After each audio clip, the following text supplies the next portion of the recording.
Well, I remember when I was interviewing for the job, they told me about the PK80, and I said, yeah, that'll be great, that'll be great. And then once I got the job, I was really mad that we were in it because I didn't want to play any of those teams, and I was like, my first year, we're going to have to play all those teams and do all this stuff, and on top of that, we're not going to get paid for it. Are we crazy?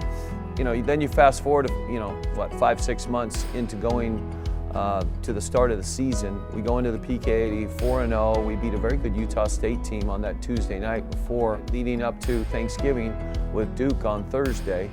And there was such a great buzz, and you immediately figured out through the summer and the fall as we were leading into the PK80 what a big deal it was. That whole day was amazing, and that tournament was amazing, and we got great recognition from it and played well all week. But our guys, you know, when they hit that stage, you really wondered who they were going to be and how they were going to handle it. And I think probably people were talking about me behind my back a little bit too, as far as like, you know, you're going to play Coach K. How do you feel? What do you think? And probably saying the same thing to our guys about some of these guys they were going to be playing against, you know, with Duke. And then the ball goes up, and you tip it up, and you start playing, and you forget about all that. You know, I'll be honest, you forget that Coach K's down at the other end, and I'm sure the guys forgot about, you know, who's in the other uniforms, because you're just going and playing and competing. And so as I look back and remember that, I was so proud of how the guys just showed up and competed.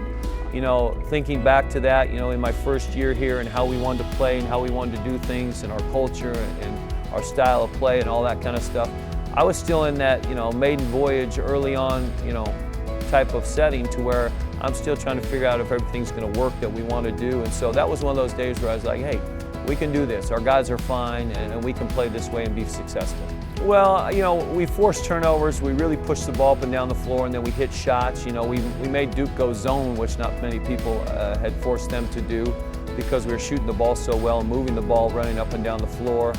Their size was obviously awesome. In the end, you know, we weren't able to hold on because of, you know, the free throw discrepancy, I think, you know, was 42-13, if I'm not mistaken.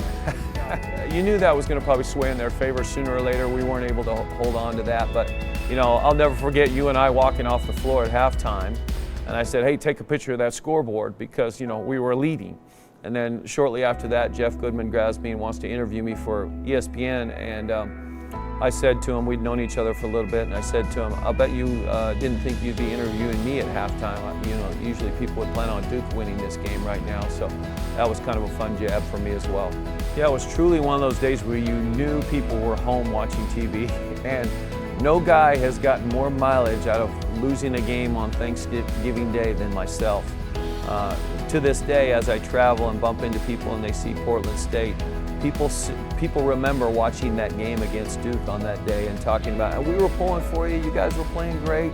So we immediately found out afterwards as well that it was a big time event and that we really got some great exposure, which was fantastic for our program and our school and you know, the whole department. I think there was 2 or 3 emotions going on. I'll be honest with you, I remember the locker room being very, very upset, which was great. I didn't want anybody to have a moral victory and say, hey, we hung with them, and be laughing and giggling. People were upset. Guys that were very competitive guys were upset that we lost, and we had to pick up the pieces a little bit because around here, as you remember, everybody was playing those games up so much that the guys, obviously, and myself included, had visions of grandeur of how that game could go or we wanted it to go. So guys were upset, but then immediately we had to pick up our chins and get ready for a very good Butler team the next day. We had a ton of respect for Butler and their head coach, LaVall Jordan, a good friend of mine, old friend of mine, and so that was fun to see them and play against them. They had really good players, and obviously their tradition has been fantastic the last 10 or 15 years. A well-played game. You know, the thing I loved about the Butler game is our guys, you know, we withstood some runs that Butler put on us and continued to play our way and chipped away, and I felt like we made the dam break a couple of times to where we got our opportunities to get some good runs. Late in the game, I remember us having some really good stops. Took a charge and got some good stops and big rebounds and made shots. Guys really competed, and it was fun. A fun atmosphere. It's kind of another good example for me as the head coach as we're trying to instill our system, that things were working and guys were bought into what we were doing, and we were creating opportunities for ourselves. Being down 6 or 7 points late in that game and then still having a shot at the end to win the game. Our guys were really a never say die type group that year, and but I was just excited about how we were playing, you know. I always say to you, it needs to look a certain way. If it's looking a certain way, then we can build on that and get what we want out of it. And over the 40 minutes, you know, we'll have some good things happen, turning people over, playing at a certain pace, getting on the glass.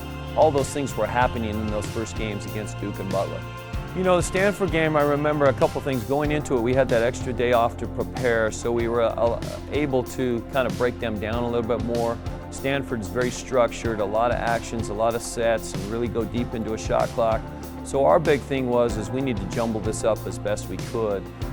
They have an All-American type big guy with Reed Travis. There was a 20 and 10 guy each night. We were really concerned about him. He had his way with us for about 2/3 of the game, scoring it when he wanted to around the rim for sure. Just a big, strong guy. We didn't have an answer for him.